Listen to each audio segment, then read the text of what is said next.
Hey, good morning, everybody. Drill Solis coming back to you from Confidence Pest Control. I just want to say first and foremost, thank you so much for hitting that play button. I've been getting likes, comments, shares, all that, new subscribers, and from the bottom of my heart, I just want to say thank you to all who take the time to listen to what I have to say. I just want to say thank you. From the bottom of my heart, it's super awesome to see that people are finding value. So, just thank you so much. With that being said, if there's anything that you want to hear about specifically, if you have any questions or anything like that, just do me a favor, drop it in the comment box. It's been a little bit busy, but I'll do my best to continue to make these videos every week so that I can stay on top of it and hopefully bring you guys some good value. But let's go ahead and let's jump into today's video. Oh no, I lost my phone. There it is. And excuse me. I'm going to answer a couple of questions that I've got on recently, and then kind of go over a couple things that I want to talk about as well. The first one, he asks about the CRM and what I'm using to schedule my customers, to bill my customers. How do I make sure customers are paying? Things like that. It all comes down to one, and I talked about this in the other video. I'm just going to go over it again briefly, real quick. Getting a good CRM. Hopefully that works. Getting a good CRM, you want to make sure that you get. Again, I use field routes personally, but there's a lot of people that use Gorilla Desk, Cedar Pest.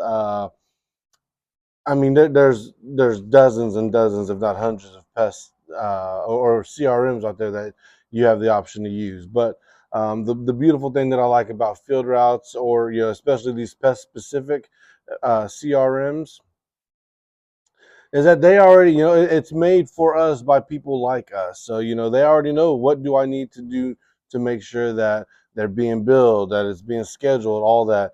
You find you a good CRM, and honestly, that takes care of all of that. Like there's a part in field, there's an option in field routes where you just go and kind of pick a little grid around the area that you want to service, and it'll service it'll get you all the accounts that are in that service area. It'll route them as far as like, hey, from furthest to closest, however you'd like. You could, maybe there's 20 stops in there, you only want to do 15, you can do that. But it gives you numerous options as far as how you want to schedule it, route it, things like that. It'll give you the job pool of what needs to be scheduled, what needs to be done, and then you can you can schedule it, get it done. It also handles all your billing, your appointment notifications, your invoicing, all that. So get you a good CRM. People want, and absolutely at this time, every penny counts, but you also want to make your life easier, as easy as possible. With all this, with everything going on, it's nice to be able to go into a centralized area on my tablet or on my laptop or something like that, and then just be able to do everything that I need sitting down right there. Or I'll have my wife drive sometimes, and I'll sit in the passenger seat if there's something I need to do, and I can get it all done right there. I can do all my scheduling, all my billing, all my collections, all my invoicing, everything. I can do it all. So get you a good CRM. I do use field routes, like I said, but Gorilla Desk, Pest Pro, or Cedar Pest. I don't know. Jobber, a lot of these other ones might have their own way of doing that, but it makes everything really, really easy. Secondly, on that, I know somebody asked, how do you make sure that your customers pay for the services? And real quick, we're in one of those industries that we're not. Well, home services in particular is still similar. It's still like that. Where, like for plane tickets, for example, you don't fly and then pay. For your flight, you buy your plane ticket and then you fly. Oh, okay, yeah. Sorry, the battery's getting low on here. Um, I've heard some owners talk about that. We like to prepay. We want them to prepay and then go out there and do the service. That's one option for you if that's something you want to do. I haven't done it. as I mean necessarily like charge them a whole quarterly service and then go out and do the service. Because I do have most of my customers on automatic monthly billing, but some of the old customers that moved, that switched from another company, they like the way that they've been doing it. So I just stick with it, and that is just bill after service, either every other month or quarterly. Sorry, alarm's going off. Um, and most of them, I mean, they're all really, really good about it. About paying after the service. They got the service, they paid for it. But there's always those ones and two that you're going to deal with them. You're going to get somebody who's, oh yeah, yeah, go ahead and do the service. You do it, then they never pay you. Then you're trying to call, trying to collect. They just quit answering your phone calls. They just ignore you. You got to eat the bullets. Sometimes you just got to say, you know what, it is what it is, and make it up somewhere else. Hopefully that's not the case. Hopefully you can get everybody to pay you. But in my experience of the hundreds of customers that I've done, there have been a handful that didn't pay me or something like that. So know that you might deal with it. Just know that you'll make up for it, and it sucks, but you'll make up for it. So don't stress about it too much. But on that same note, one thing that you can do and that I definitely recommend always is that monthly billing. You definitely want to make sure that, because instead of, I mean, it's the same thing. If you do, 50 prices, bill after service, for let's just say $100 to make it easy. You made $5,000, right? You did a solid, you know, 50 services, $100, you made your money. Or, you can, say you have, you know, 200 customers or something like that, and they're all being billed $35, $40 a month. You're making some pretty good money as well. So, I mean, you're still going to make roughly around the same. It's not like you're changing the amount of money that you're making. It's only that you're having that money every single month. Um, Coming in, you can rely on it on for me on the 15th of every month. I do all my billing. So there's just different things like that to stick with it to make sure you're getting paid. But I do recommend that one of the most important things you can do is always get a card on file. Make sure you get that. That way, whether it's auto pay or bill after the service, there's no confusion on it. You can just, I've serviced you, now I hit bill, and we're good to go. So um, that's one thing that I say about that. I'm looking right here. Somebody was asking, "Hey, how do you recommend ensuring customers pay? Get a card on file." Um, Somebody was asking about Target and Viserys getting products, and Amazon. You can get stuff off Amazon as well. One thing I'll say that if you go with Viserys, Target, or even like do-my-own-pest-control.com, something like that, you do get benefits and you do get incentives and tax breaks and things like that for being a business owner. So I've ordered stuff off Amazon, just to be 100% transparent, but that was more so because I knew it was on Prime and I could get it the next day. I'm fortunate enough to have a local. Um, I've talked about Butch before. He has a retail pest control and lawn store, so I can go over there and I get most of my product from him. But then whenever I do need to go, I've ordered from Viserys and I've ordered from Do My Own. Um, Again, they have special programs for owner operators versus everybody else. So you get special discounts and things like that. And then so like for Butch, I don't pay the taxes on that product, and I get an owner's discount, and I don't pay the taxes. So make sure you find something that works the best for you, and that you can take advantage of, and um, that will save you a pretty penny as well. Let me see what else I got. Hold on, my phone's loading. I mean, while that's loading, I just want to say to all y'all who are starting and everybody just now getting started, everybody who's ready to start or wanting to start, because I get a lot of messages and people that are talking about, hey man, I want to start my own company. I'm getting ready to. give it some time. I definitely, I say do it. Let me be clear. I'll do it. Go ahead and do it. Stop waiting forever. Don't give yourself 10 years, but don't give yourself, 10 days either. Go out and do it. For me, no, once I realized that going into the pest control industry and starting my own job and my own business was going to be something that I wanted to do. I'm not telling you to do this, but this is what helped me is it was May the 6th. I wrote it down in a journal that I keep. May the 6th of 2022. I said, okay, I can do this. I'm good at the technical part of it. I'm good with the customer part of it. I've always had, I've been able to get reviews. I'm good at building that relationship with the customer. I need to, there obviously I know that a lot more goes into business, but I figured for pest control, if you can build a relationship with a customer and get rid of their bugs, that's what you got to do. So that's kind of what sparked that and inspired me to go and start my own pest control company. And but what I'm saying is, give yourself a little bit of time to work on the things that you might need to work on, because you might be the best technician in the office, in the region, in the area, in the entire country.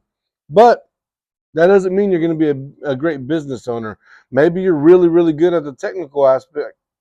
Excuse me, at the technical aspect, but when it comes to managing others or hiring others or you know leading others, maybe that's not your thing, and that's all right. I mean, we can all work on to that, but it might not be your thing. So know yourself and be self-aware. So me, I knew that I needed to get really good at selling. I had no problem talking to customers. I just didn't. I wasn't a salesman, a real good salesman. So I made the move into sales. I talked to my boss. They knew that I was, good at what I did. And so it really, really wasn't that difficult to make that transition. I told them I want to move to sales. I want to get better at the trade. And I truly did plan on sticking with that company and kind of working my way up the corporate ladder. But the life I want to live is definitely in the business ownership part. So, but that's what I did, and so I learned sales, and I talked to my boss, and I read Grant Cardone and Zig Ziglar, and I read everything that I could about selling, and then excuse me, I worked on that all the time. I worked on that with new customers that I was working with over there, with my wife, with everybody I knew. I really tried to get good at selling and being uncomfortable. I tried to get comfortable at being uncomfortable. I did that for a year. I said by April of 2023 is whenever I'll start. Well, by May of 2023, I said I'm going to give myself 12 months. Um, and like I said, that's what I did. I listened to the Bug Bucks podcast. I listened to Hal Coleman's how to. It's a podcast. How to how to grow your pest control company. I don't remember what it is, but it's Hal Coleman. It's a little bit more old school, but I just listened to everything pest control, and just like you guys are doing, I went on to YouTube and I tried to find everything that would relate to me and and to starting a pest control business. That's what my focus was. There wasn't much podcast. That's why I listened to Hal Coleman. But then I started listening to the Bug Bucks podcast. I listened to Pest Posse. Not a lot, just occasionally. I can't. His voice is not for me. But there's podcasts. There's different things out there that you can do to learn. I highly, highly recommend that even if you've already started, that you get into some of those groups on social media and that you continue to learn. If you go on to Bug Bucks and just go back to episode 1, everything you need to know is in that podcast. They're going to help you out somewhat, way more than I can, but hopefully I can, give you that outlet so you can go over there and find them, and hopefully you'll still listen to what, you'll come back. But that's very, very helpful resource. Um, but yeah, man, I mean, for those of you that are starting, barely getting ready to start, you got the creative, juices going. You want to, make your logo. You want to get your uniforms. You want to do all that stuff. Well, just know that customers are going to be that's how you keep everything going. So plan on getting customers, and if you're not good at sales, work on your sales. So that way, whenever the time comes, you get those customers. Now you've got a little bit of sales training, and now you know how to close that sale to get that customer so that you can pay for everything in the lifestyle that you want.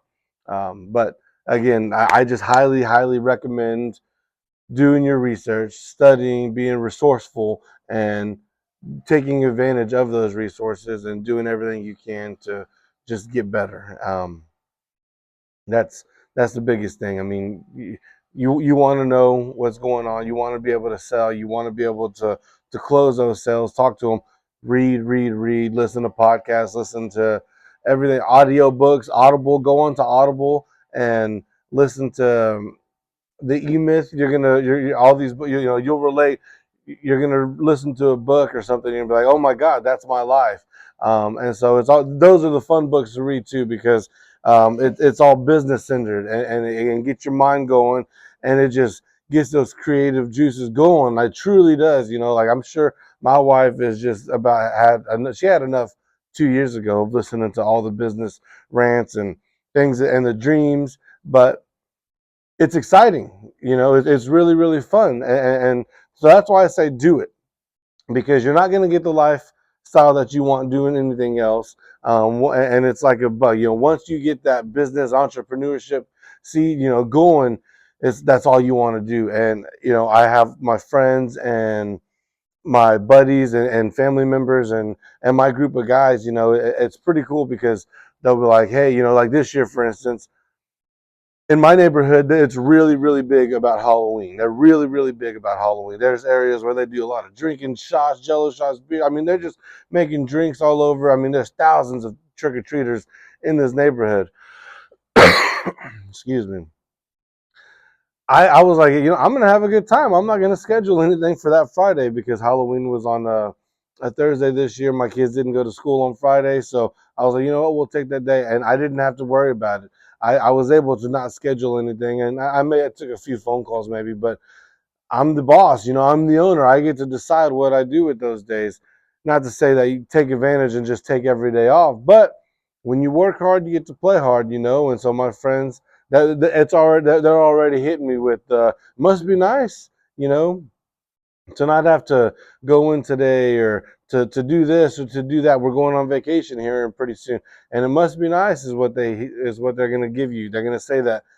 And it is nice. It is nice to do. But what's hard is everything else that I've done before the vacation, or everything that I do before I take those day offs. You know, as an employee, all you got to do is go in and do your job and then go home. Maybe your job is just a technician to go run the route and then go home. Maybe, it's whatever the case may be. As you become the business owner, it's a nonstop thing. It's 24/7. It's in the mornings, waking up and going and running your route. In the afternoons, coming back, making sure that all your stuff is scheduled for the next day, that all your billing is good to go, that your marketing is good to go. You need to make sure that you're staying on top of that. You need to make sure that all your licensing is up to date, that all your insurance, like you have to make sure all that is good to go. You're in charge of all that now.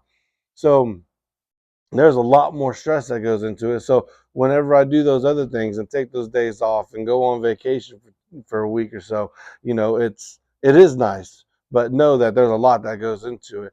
And for all you guys who you want to start, know that there's a lot of benefits, but you earn those things, man. Earn that time off by going and grinding and doing everything you need to do. So I know I got off topic a little bit, and I know I tend to rant, but it's just, I wish you all that are starting, man, because there's a lot of you guys. I wish you all nothing but the absolute best in Maryland, California. I talked to a guy in Indiana, a guy that's going from Canada to Houston. All of you guys in the Valley, Poodle 956. Hey, um, all of you guys that are starting, do it. It's going to be one of the best things you're going to ever do. Your only regret is that you didn't start sooner. But if you are starting soon, and that doesn't mean just go out and just nosedive, not doing anything. Do your research, take advantage of the resources, and go into it with a game plan, and you'll be unstoppable. I mean, you're going to be good to go. I'm going on vacation, like I said, in December for Christmas for like 10 days. Um, I'm nervous about it. It's a long vacation, but um, this time of the year, the winter months, it slows down. So um, now's the time to focus on what you want to do in the spring and the summertime. Take the winter months to don't really kick your feet up, but just slow down a little bit, get your bearings, get your feet back under you, and get ready for the next year. So I don't know. Hopefully, the things that I did talk about today were valuable. Man, I just all I'm asking for is more topics to talk about. So if there's anything you want to hear about, let me know. But until then, I just wanted to continue to post. That way, I'm posting regularly so that you guys don't forget about me, so that you know that I am, trying to make content for you guys. I just need good ideas to make the content for, or of what to make the content for. So until then, I'll always keep grinding, man. For those of you getting ready to make that jump, and best of luck to you. As always, stay humble, stay confident.